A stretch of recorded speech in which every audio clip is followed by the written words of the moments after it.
And within just an hour, I had a canine team there. I had a helicopter on the way. I had an emergency response team coming. It was about 7 different state entities. Wow. With one phone call, well, 2 phone calls. By noon, we had over 500 volunteers. I said, if we could have had what happened in Arkadelphia that day, every day, there's no need for a detention facility.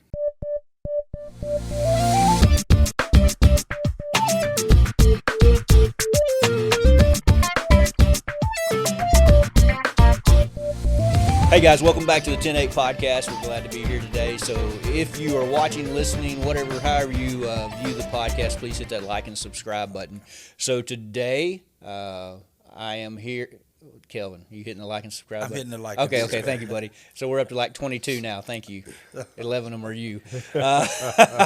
So my name is Chris Chapman. I'm the director for the Arkansas Division on Law Enforcement Standards and Training, joined by our deputy directors, Kelvin Sargent and Jason Lawrence, and 2 very important men in Clark County, Sheriff Jason Watson and Sheriff Shorty Jackson, Jason Shorty Jackson. So, dear friends, we go 20-plus years back, just separated by a county line there for years and years and years.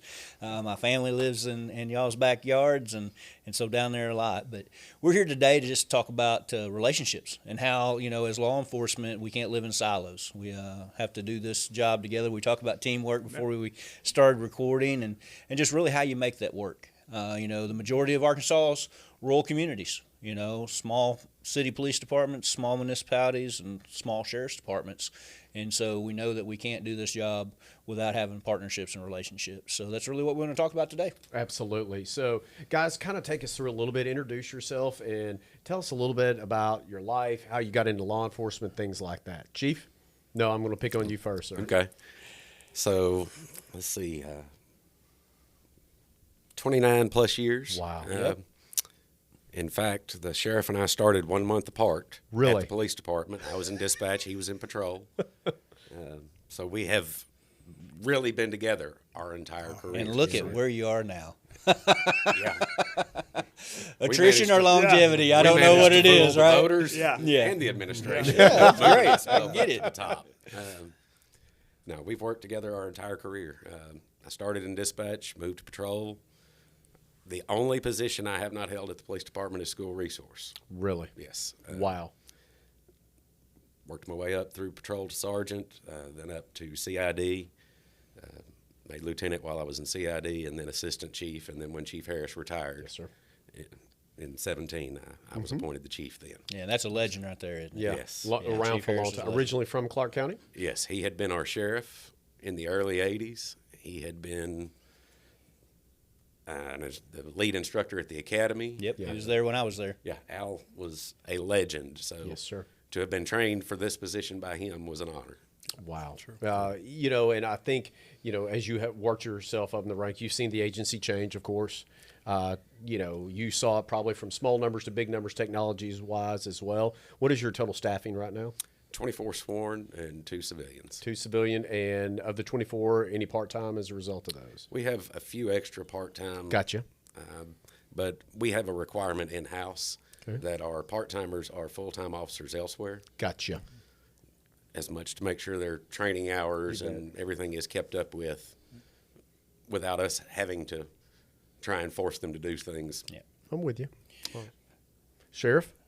Well, Jason Watson, like Chief said, 29 and a half years in law enforcement. I started with the Arkadelphia Police Department. In 2011, I run in 2010 for sheriff, and I was very blessed and fortunate to win. So I took over January of 2011 and remain in that position, and hope to be unopposed here in the next couple of months and, Yes, and sir. continue that. So That's quite a tenure in today's environment, isn't it? I've been very blessed. I've only really been in one contested race. I was very fortunate.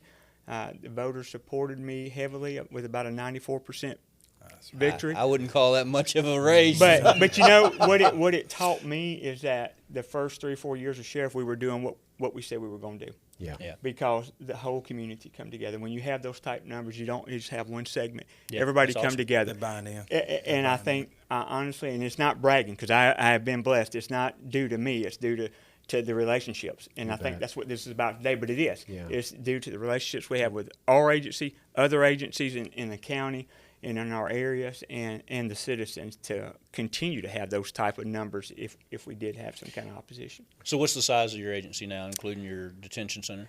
Well, we'd be roughly about 24, Yeah. including my bailiffs and Yes, my sir. court security, things of that nature. Well, and Clark County is kind of deceiving. You know, you show a population of 11,000, residents for Arkadelphia itself, but you got 2 colleges there, so Yes, you sir. double You bet. double the population on a daily basis for 8 months out of the year. So to police that county, that city with those numbers, And, it's gotta be challenging. we have a big lake. Yeah. and so it brings a lot. Oh. And an interstate. And Yeah. And an yeah. interstate. Yeah. I mean, and that's something that I think it's important is, whatever agency, large or small, you've got to be able to work together. Clear communication with each other on a consistent basis. I know y'all are friends, but it's also sitting in those positions now. It's with state police, it's with highway police, Game and Fish Commission, Arkansas Parks, all that. Y'all have to be able to come together. Well, and you've got several other smaller agencies scattered across Clark County, and I'm sure those relationships exist as well. But I would anticipate the 2 of you guys, your officers, work together on a daily basis. Yes, absolutely. If you got a home football game, or it's a holiday weekend on the lake or something like that, I don't know how you don't keep from each other crossing paths nearly every day. It's really never been questioned. It's always been considered and assumed. Not only by us, my office or Shorty's office, I think it's the citizens. Yeah. I get told that a lot, that we see one, we'll see the other. And there's really not, other than the patch on the uniform or where the car is at, is about the only difference you ever see in the mindset. Yeah. So we're blessed that way because we hear that from the citizens. You do. Well, we've all 3 worked in environments during the course of our time, and maybe it wasn't always that way in Clark County, but there were times where those relationships didn't exist where we previously came from. Yeah, where I previously come from. Yeah. Prior to me getting to the chief, the sheriff and the chief did not work. And with we've each other. witnessed that. Yeah. We've witnessed that before. Yeah. Yeah. So that's so just kind of let's talk about the different ways y'all work together. How do you make it work? Like you said, it's assumed, right? But there's still a process. You still got to know what the limits and the boundaries are. How did y'all get to that point? Because I think that's where a lot of people are struggling, is how to initially build those relationships, and then how do you make it work? Right? We can all say, yeah, sing kumbaya, and yeah, we're going to do it. We're going to rally around the flagpole and get the job done. But then we see those struggles. Well, and I'll go first on this because I answer this question quite a bit when I'm speaking at different events. Pride is the first thing. Yeah. You can't be pride. And I'm the sheriff, by God, it's my way. Because if you have that mindset, you're done. You're a one-termer, and it's just not going to work. And if any sheriffs listen, they know that. If they don't, they should. It's not going to work. If you think because you're the sheriff that it's your way, you're highly mistaken. Because it's not. I'm usually the lowest man on the totem pole, and usually the last to hear when there's a problem. And that's the truth. Yeah, I'll hear it in a circle. Shorty will text me and go, "You hear about that?" No. It's right there. But that's how it is. Something happened. Don't tell the sheriff. So with your pride, you can't Set it aside. You have to 100%, and then communication. And communication is key with everything, especially in my role. Every morning I have a routine. I come in. I check with my jail administrator. I check with the district judge, circuit judge, and the prosecutor. Do we have anything going on? Anybody need to see the judge first appearance? You have to stay on top of those things. So I have a little routine. I'm texting Shorty. Y'all got anything going? And we're just texting and talking, and planning our day. Yeah. And so communication is key. And when you stop that, you definitely know that's the problem. That's one problem. And I think both growing up together and seeing the growing pains and knowing each other's limitations or strengths, he may call me for something and go, "Hey, you take a run at this interview," and I call him and go, "Hey, we need to go late. Can you go and handle this?" And so there's not a boundary, and that pride of saying, "Well, you're in the county now." That's not, My guys know, and this is no exaggeration, and Shorty will back this up.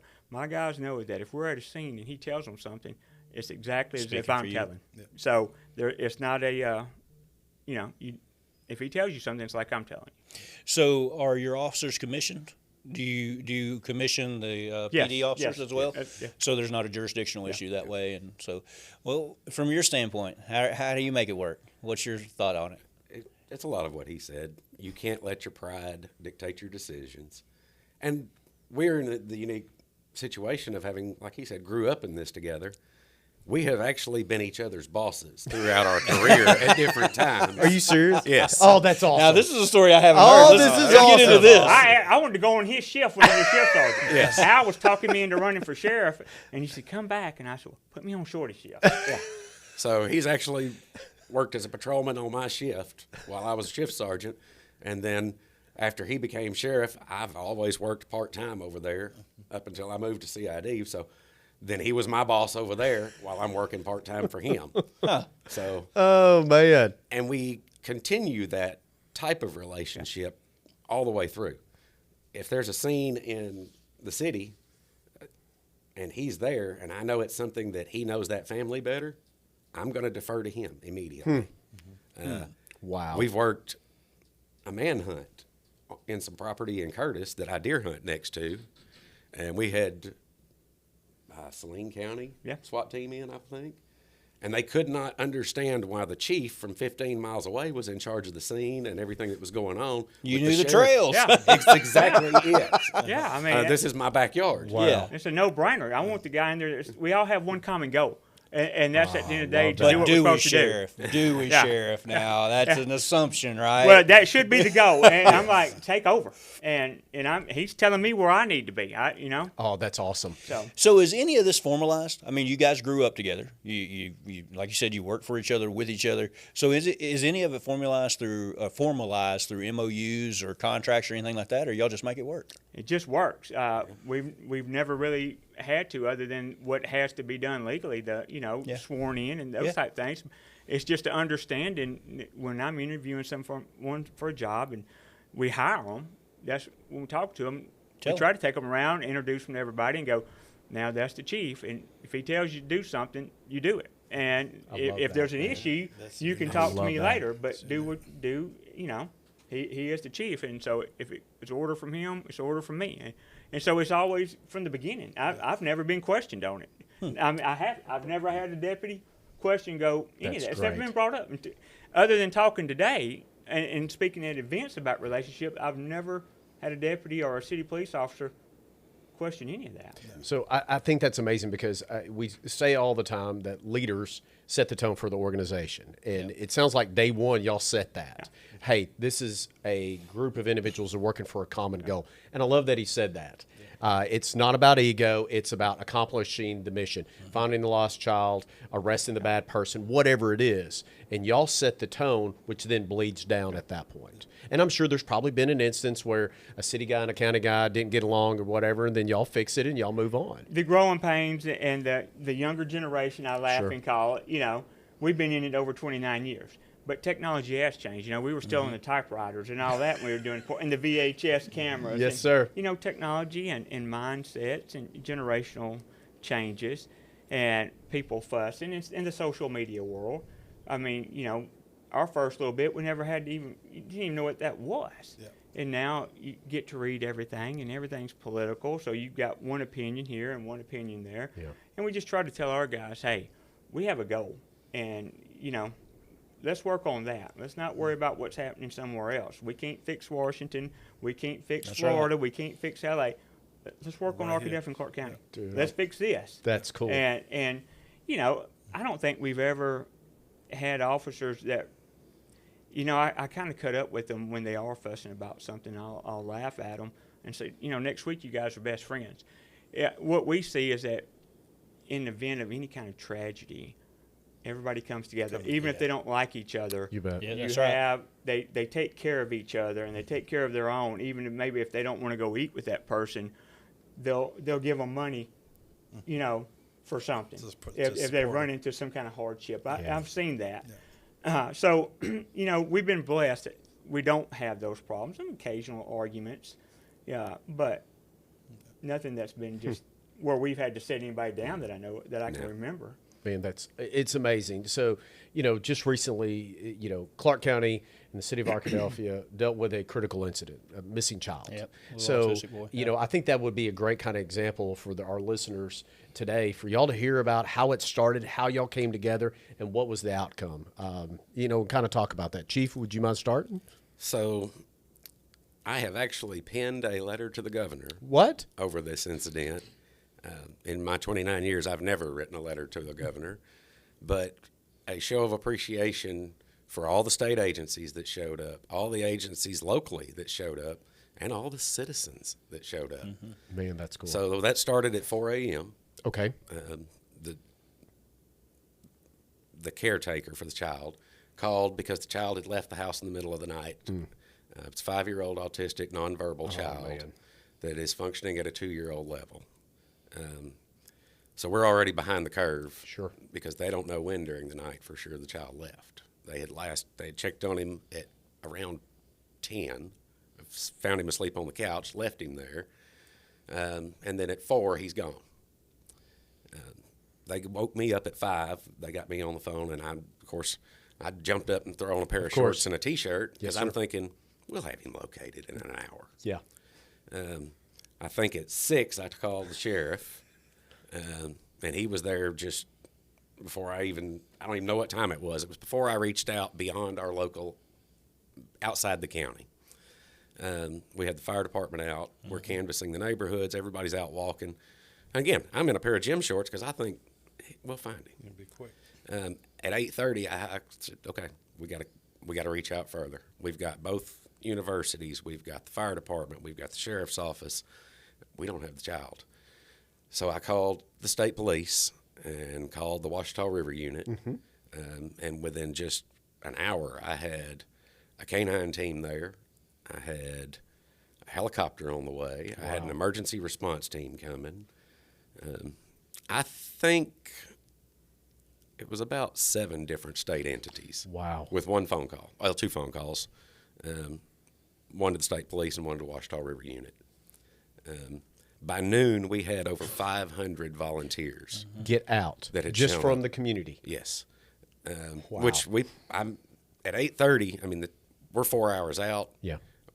People are wondering why they're seeing this response. We got to do something. So we reached out to the public for help. Yeah. So we had over 30 agencies involved in total. I mean, my water department people were out calling and coming and showing up and saying, this is on Labor Day. It's a holiday. Yeah. They're not even at work. And they've heard about it and they're coming. Wow. But like I said, the sheriff was there within just the first hour. But that letter to the governor expresses our appreciation. Ultimately, at 3:03 that afternoon, a resident looks out her window and sees the child in the yard. At the same time, a volunteer searcher sees the child. And they corralled him together and called 911. And he and I were in the truck together. Of course. Are you still in your gym shorts? No, I did. My wife actually brought me about what I'm wearing now. Yeah. About 10 that morning. And in fact, I actually changed in my truck. He did. At the scene. So that I looked a little more official. Yeah. But at 3:03, they spotted the child naked in a wooded area. They corralled him and called us. He and I roll up. We are the 3rd unit to pull up. Wow. But just the overall response with just 2 phone calls. Man, that's the emergency response team. I've never called, and they sent a helicopter before. But the 500, we had 317 volunteers sign in on a sign-in sheet. Man, and a lot of those were family groups where mom or dad would sign in for the whole 4-person unit, whatever. The high school kids I see every day, they were there. That's awesome. 80-year-olds were there. I mean, black, white, Hispanic, every segment of our population across the whole county. 80-year-old farmers from Gurdon showed up with their 40-year-old daughter and came to help search. We had people from 4 hours away, volunteers show up. It was unreal. It was unlike anything I've ever seen. And while we were just talking about social media, social media did a good thing that day. Yes, sir. And by 3:30, we were able to update the post and put out that the child had been found safe. A few mosquito bites and briar scratches. He was transported by ambulance to the hospital. One of my guys went and got his father from his apartment where we'd had him staying just in case by some fluke the child showed up there. And we were able to reunite them at the hospital and to turn the case over to DHS at that point because they need services. Yeah. Not a punishment. Yeah. Right. But he Absolutely. needs help. Yeah. Sure he does. But again, we couldn't have done it without the help of everybody. You know, oftentimes, Chief Sheriff, we teach in our leadership, we talk about making deposits within your communities. Undoubtedly, the deposits that you two have made within your communities, they showed up in big numbers. Yeah, we need to cash that check. They showed when you up. need to cash that check or make that withdrawal, they showed up big time because of the deposits that you all make every day. And we talked about this just yesterday. Yeah. We were in the truck and we were talking about another case, but we touched on this subject. And that, because I had spoke to some folks at lunch yesterday, and I used the missing child as a reference. And I said, you know, if the world could have seen what took place in Arkadelphia on that day, you had white, black, Hispanic, old, young, rich, poor, middle class. All for one class. Nobody showed any, there was none of that. Individuals that I had arrested before had come up to me, give me a hug and said, where do you need us? Now, if we had that every day, and I made this talk just yesterday. Preach you can on, pick up Sheriff. the phone. Yeah, preach you on. can pick up the phone and verify. I made this talk yesterday. I said, if we could have had what happened in Arkadelphia that day, every day, there's no need for a detention facility. We're not going to ask for a new one. We don't need it because that's the goal. Correct. That's what it should be about. It shouldn't be about arrest. It shouldn't be about any of those other issues. That's what it's got to be about every day. Well, you know, Mason was out there, obviously, with the fire department. My son's a fireman in Arkadelphia. He said, because obviously growing up with me, he's seen us do a lot of that kind of work, you know. And he was bragging on the fact that, one, there was more people there than you could count, right? Everybody was working in unison. There was no bickering. There was no complaining. It was just getting the job done. Yep. And, you know, it got to a point, though, even with all those resources, he was very concerned that you know, something tragic had happened. But being able to pool those resources, like you said, is putting those deposits in that community every day that allowed you guys to do that. So. And what were your takeaways? I mean, I know you said you were amazed by it, but from the takeaways, what did you see in that aspect of the importance of that relationship from that incident? Well, and it goes back to growing up together. I could tell by the look on his face when I got there, and it's daylight's just coming up, and I can tell that, you know, he's heavily concerned. Yeah. I mean, it's not a shoplifting call. Yes, sir. And I can tell, and we both know each other's strengths, and so I knew kind of what he wanted me to do. I briefly talked to him, just me and him. I went and took care of some things that he wanted me to look at to make sure I didn't see anything, double-checked. I didn't see anything that we could have a different problem. Correct, sir. And so we wanted to run that out real quick, and I was able to knock that out in 10 minutes. I felt comfortable that I didn't see any crime, or I didn't see anything that it could have been covered up. I felt safe enough with my experience and training that I was telling him, I think we're good on that end. Where else you need me? And I watched him, make these phone calls, so I knew the resources were coming. So yeah, but think how important that is, Sheriff, though, because you really, as cops, our first thought is, all right, where's the kid really at? And so being able to quickly put that to bed allowed you to concentrate your efforts on, search and rescue at that point, right? It's being able to just use your experience, putting him at ease, saying, hey, I'm pretty certain that this is not a criminal issue, because if there was still a thought it was a criminal issue, then you're dividing your resources. You bet. Right? And he's got things that he's got to do when it's a missing kid. Right. It's got to be moving. You don't have that extra 15 minutes. Exactly right. Some cases you do.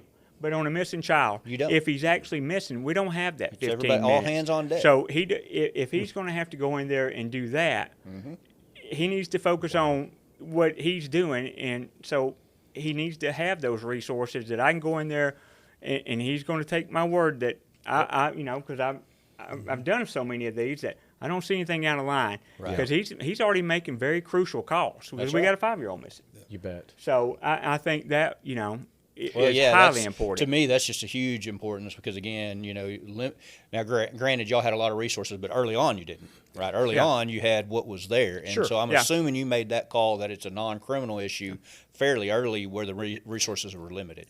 And so you got to be able to.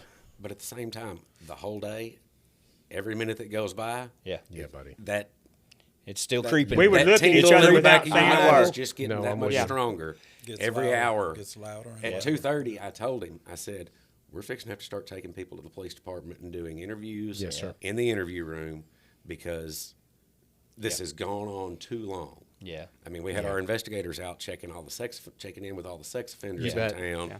because more resources doing something. not necessarily that the people this child was with had done anything, but the right person drives Somebody by saw him and a walking by. 5-year-old is walking by. Naked. You Yeah. can't box yourself into thinking this family. 100%. I mean, if this 100%. kid honestly left and there's not a crime, and then a post-crime, a secondary situation happens that does turn criminal. So, and I said, well, tell me when you're ready to pull the whistle on it, because I'll yank them up and take them in and do some recorded video interviews, and because he's got other stuff to do. If he's going to have to go do that, it's taken away from it's his scene. He's got things that he's got to do. That's right. So, and that's where it goes back to pride. Tell me when you're ready for me to go take them. Yes, sir. And I say yank them up. Get No, 'em to come up no. there. Yeah. No. You know, I'm We talking get it. top Sure. talk, but Speaks Yeah. to the you know, uniqueness of yeah. of your relationship, Yeah. where you as the sheriff is the chief can tell you, hey, this is what I want you to do, Yeah. and boom, Yeah. you're Yeah. that is Deferring to unique. each other, Yeah, yeah. because I can do it. Highly I've done it. unique. You know, we had a situation earlier this summer, back-to-back body calls, and we just get wrapped up, and then we have one in the county, and literally state police guys have been home about 3 hours, and it's probably midnight. I call Shorty and I say, hey, can you meet me down? He gets there before I do, because where I live, he gets a faster response, and they're roping stuff off, and Doing he the knows job. it's got to be done, and so there's not a trust you know. I mean, I got out of the truck with gloves and evidence bags. Yes, sir. There you Yep. go. Ready to put the just work headed- in. Yeah. Yeah. He's got enough and going on. And I think that's something that, I want to make sure our listeners pick it up. It's, yes, as we're working it, but you also had a time. Last time they said they saw the child was 10 a.m. You get a call at 4 a.m. Man, that's a lot a of big time. gap. That's a It's big not gap. like, hey, we checked on the kid and 30 minutes later, they're not there. You bet. So, man, you were under the gun, so to speak, right off the back. Yeah, child of, already been we got to missing. catch up. We got to catch up. Yes. And I will tell you, that's what's absolutely great is, hey, what do you need? And I think that's the prime example of what relationships should be Should across be the like state, that. is that a chief and a sheriff, whether it be a small agency or a large agency, is, hey, I'm here to help. Let's get this done. Yeah, my resources are your resources. Well, and I've got a lieutenant from ADC. I've got a lieutenant from state police. I've got the commander of the emergency response team. I've got state police helicopter, and everybody is telling me, "You're in charge. Yes, sir. We are just here to help." Yep. Yes, and sir. I'm telling them, "You do this every day. You're the expert. Your help is to run this for me. Yeah, Don't man. let me make mistakes You bet. that can mess this up. Yeah.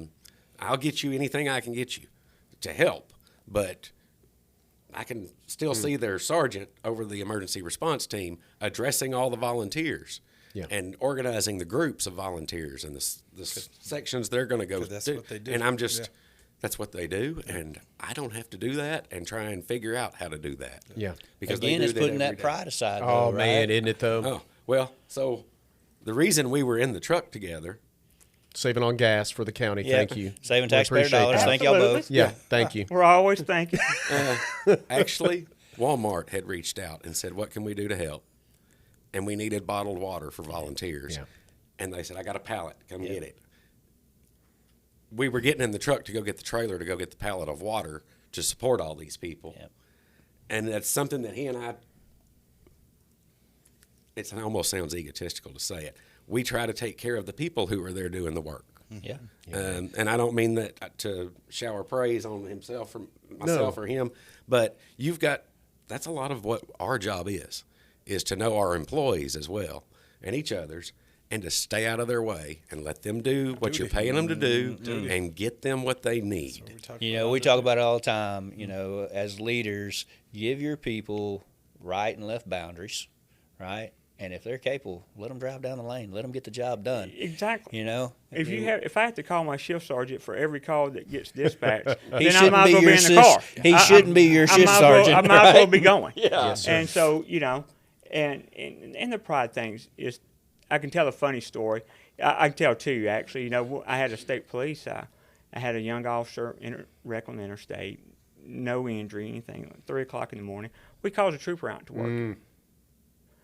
And I get wind of it, not by the state police. I get wind of it from my day card. They're looking at dispatch logs, and so I addressed that and I said, "Listen, we don't do that. And these guys are our friends. When we need them, they come running. Sure. And if I need 100, they send 110. Yes, sir. We're not ruining it and like that. So I think you see those type things, in a lot of other areas that we don't abuse it. I mean, if one of us calls, you guys know we need you. They need you. So and they'll say that a lot. So you That's guys good. don't call, and so we know when you do, That's right. something serious. But I tell a funny story. We were at a search warrant Christmas Eve. It was cold, and it goes back to the pride, but it goes back through. It takes everybody, because we've got I think it was a homicide actually suspect, wasn't it? Or Yeah. And so we get a search warrant signed. It's night, it's dark, and anyway, we're going to hit this house. We're going to try to call this guy out because we got all these families in this area, and tactically it's going to be impossible to get everybody cleared of this area. It's in our time. They know we're there. So anyway, it works, and they get him out, and I'm saying, let's go. And Shorty's like, slow down. And he hollers at me across the parking lot. He's like, we got the search warrant. We got the guy. And I'm thinking of clearing the house, Yeah. And we've been up all day, all night, and it's those type things. And they're going, Chief's hollering at Sheriff. I didn't think anything about it. It's like, hey, wait a minute, we got our target. I knew we had our target, but we got to clear the house. Well, we didn't have to. We got our guy. Yeah. Now we can do an evidentiary search for the weapon, and it's for another agency, so we can slow down. But it's those type things. Realizing when the other one's about to, hey, pull the reins a little bit. Yeah, checking each other. Grab that strap and say, let them work. And there's times I'll go, Because I have done that to him. Yeah. He has done that to literally me. grabbed the strap. and I'll tell Shorty, take a breath, because I know I can tell something's happened on the scene, because I've been with them on bad calls or disorderly people. I'm like, let me talk to him. I got it. Take a breath, and they go, "What'd you say, Chief?" I was like, "I just told him to go over there and take a breath. I got it." So I think that's important. It really is. It's nonverbal communication. I can tell, when something's fixing to get out of hand. Do the agencies train together in any capacity when the opportunity allows? We actually have a joint. Our SWAT team is a made joint. up from both agencies. deal. They train regularly together.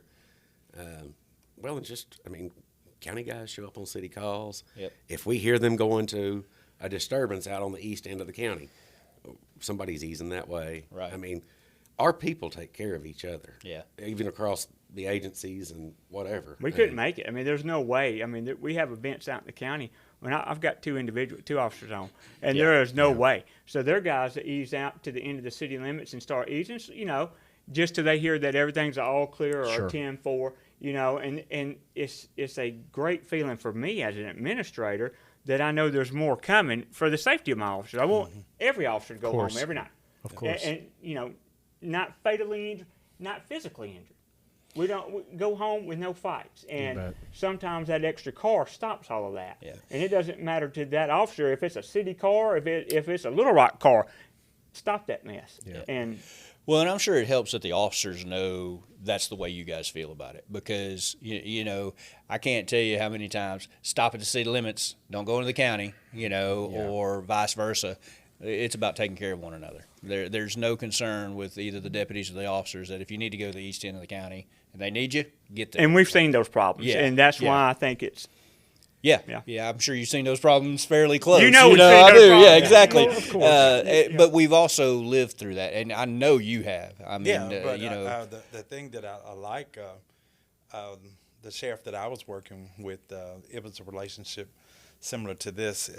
His people were mine were his, And if I directed some of his people on what to do, it was like he himself. So we had a very good relationship, and we didn't grow up together, but probably about midway our career, we started ascending in our organizations together, and we made a commitment at that point to each other. But So- you laugh at the story Yeah. about not being able to cross Correct. his own lines. Yes. And Yeah, so that we've was- all seen that Correct. happen. Correct. And we don't want our people to think, hey, I'm going to be reprimanded for going to help or something like that. So, expressing that, setting those expectations, and setting the example. Yeah, you they would get in trouble for not. Hey, there you go. I mean, Just if they the drove by a opposite. city Just the car opposite. and something was happening, and they didn't stop and help.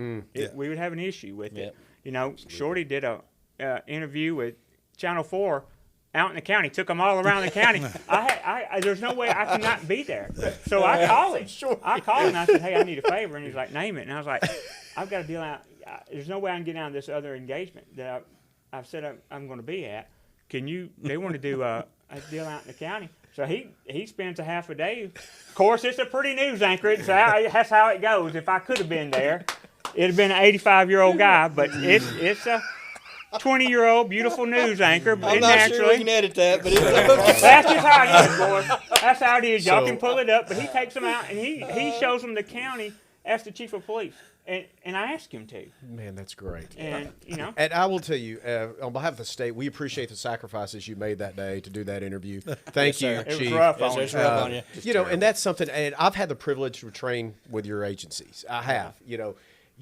Your teams, and truly, you have teams there and a family there that are always working together for active shooter training. I can tell you how many classes I have come over to the city of Arkadelphia and spent my tax dollars, you're welcome, to make sure that I had training, but it was always city, county. You were always there and open it up to other agencies because it's not just the, Arkadelphia School District. I mean, you mentioned this. 2 big universities. universities. And then all the little schools. They train in all our little schools. And the that's- tourism. And the tourism on top and of that is great. I have yet to run across either Arkadelphia or Clark County SO officer who has spoken disparaging about the other agency. better not. Yes, better Yeah, not. we I will. know that, We but wouldn't have it. We but wouldn't but have we it. sometimes see that. Let's be honest. Yeah. And I mean that's just true. City, county, whatever it is, you guys have always built that. And I've had the privilege of knowing both of y'all for a period of time. My daddy always told me, "Hey, be more like Jason Watson." My daddy would tell me that frequently. But I loved your dad. And He liked you. He was a great man and a great friend, and a lot of great advice to me as a young sheriff. and that's true. I've said that many a times, but it was. You learn a lot from guys of that generation. Oh, of course. And I always wanted to learn, because there's people in the community that know that never been in law enforcement, but they know how to solve that problem that you're That's right. dealing with. Correct. So you have to fall back on those resources. We have some of the best citizens, and if we can't figure out a way to solve it, they may have dealt. So we'll talk to them in areas that we're dealing with something, timber, and go, hey, tell us about this, and usually we can find our answer. Sure. Yeah. And once again, the relationships between law enforcement agencies, but you mentioned something earlier, relationship with your judges, relationship with your prosecutors, even relationships with defense attorneys. You bet. Y'all have built that. And I think that's absolutely key. It's not just agency to agency, it's community. Yeah. And that's what it boils down to. Excellent point. Our defense attorneys. And jail's not always the answer. Sure. That's right. Now, you got to go to jail sometimes. Yeah. But jail long term is not always the answer. Sure. And so when you have that relationship, does this subject need mental health? Is this a state hospital issue? Do I know his family? The family may open up to me. And on the way up here, I had a phone call with the individual who's having some problems with his son. Jail is not the answer. So we're able to talk to the defense attorney. And the prosecutors understand that there's not an issue. And so that we have a great relationship in Well, Clark you got a County. great prosecutor down there too. So here, before we wrap up, here's my greatest compliment to the two of you. I allow my grandchildren to be raised in the city of Arkadelphia and Clark County, but no, I trust you guys. And so really, Mason and the families down there. I spend time down there. I spend money down there, but I'm very comfortable with my grandkids and my children living in your county and in your city. And to me, that's the best compliment I can give the two of you guys. I've known you for 25 years plus. Yeah, absolutely. It means more than you know. Yeah. And they're like our kids. Everybody. We want, I want my daughter safe. Yep. And she's 25, but that's my baby. Yep. And I want her safe. And she lives inside the city. And there's not a thought that ever goes through my mind of anything different than that. I don't. So the same feeling that you have, it doesn't matter how old everybody has somebody they care about or special. Correct. And we got to take care of that. Well, you guys are setting the example. I mean, we really wanted to get you guys in here and talk about the value of relationships and how you make it work. And again, I think the last 45 minutes has just, for anybody that does watch or listen, you're going to see how it can work, right? The best case scenario. This is how it can work. This is how you force multiplier, right? Yeah. Absolutely, a force multiplier. So I just can't tell you how much I appreciate the opportunity to sit down and talk with you guys today and laugh. Golly, we've known each other so long, and it's just fun to sit here and visit. It is. It's a good time to sit in this kind of atmosphere. Yeah, absolutely. Never in the world did I ever think we would be sitting around doing a podcast. No. No. Definitely not. I had to ask my daughter, "What's a podcast?" I thought I'm in trouble. Did for you something. really? I was like, I'm in trouble. It's a Shorty, new fit. verify this. He's my tech guy. It's a new fishing style Yeah. podcast. I got a new truck. I called Shorty, and I know that, so I'm going to be careful what I say. I said, "Get over here and fix this." And he sets up all my stuff because the typewriter I mastered, and then after that, I've been limited. Yeah. I seem to when it recall dings, putting you're supposed to correction slide tape it in over. for Yeah, you. but I was like, I said, "Hannah, tell me what this podcast business is, because I may not need to go, because I don't know. Tell Mama to get some bail money. I don't know what's going on." Oh, that's all. That's perfect. That's a great way to wrap up the show, guys. So, hey, we always close out the show by saying this. We want to thank the governor and her staff for allowing us to be in these positions of leadership. It's a blessing to get to serve the state of Arkansas and our fellow law enforcement. Secretary Hager for his leadership with the Department of Public Safety. We just talked about the resources that the Arkansas State Police, just literally gave you guys at just a phone call. That's all under his leadership, just a great man. And then our Attorney General, Tim Griffin, for the availability to build out this studio. Everything you see in this room today, the Attorney General's office paid for because he believes in our mission. And then for those behind the cameras over here, Jonathan, Stephanie, Barbara, and Laura, we couldn't do what we do without them. So that's another episode of the 10-8 podcast, and we really appreciate you guys. Thank you all. Thank you, guys.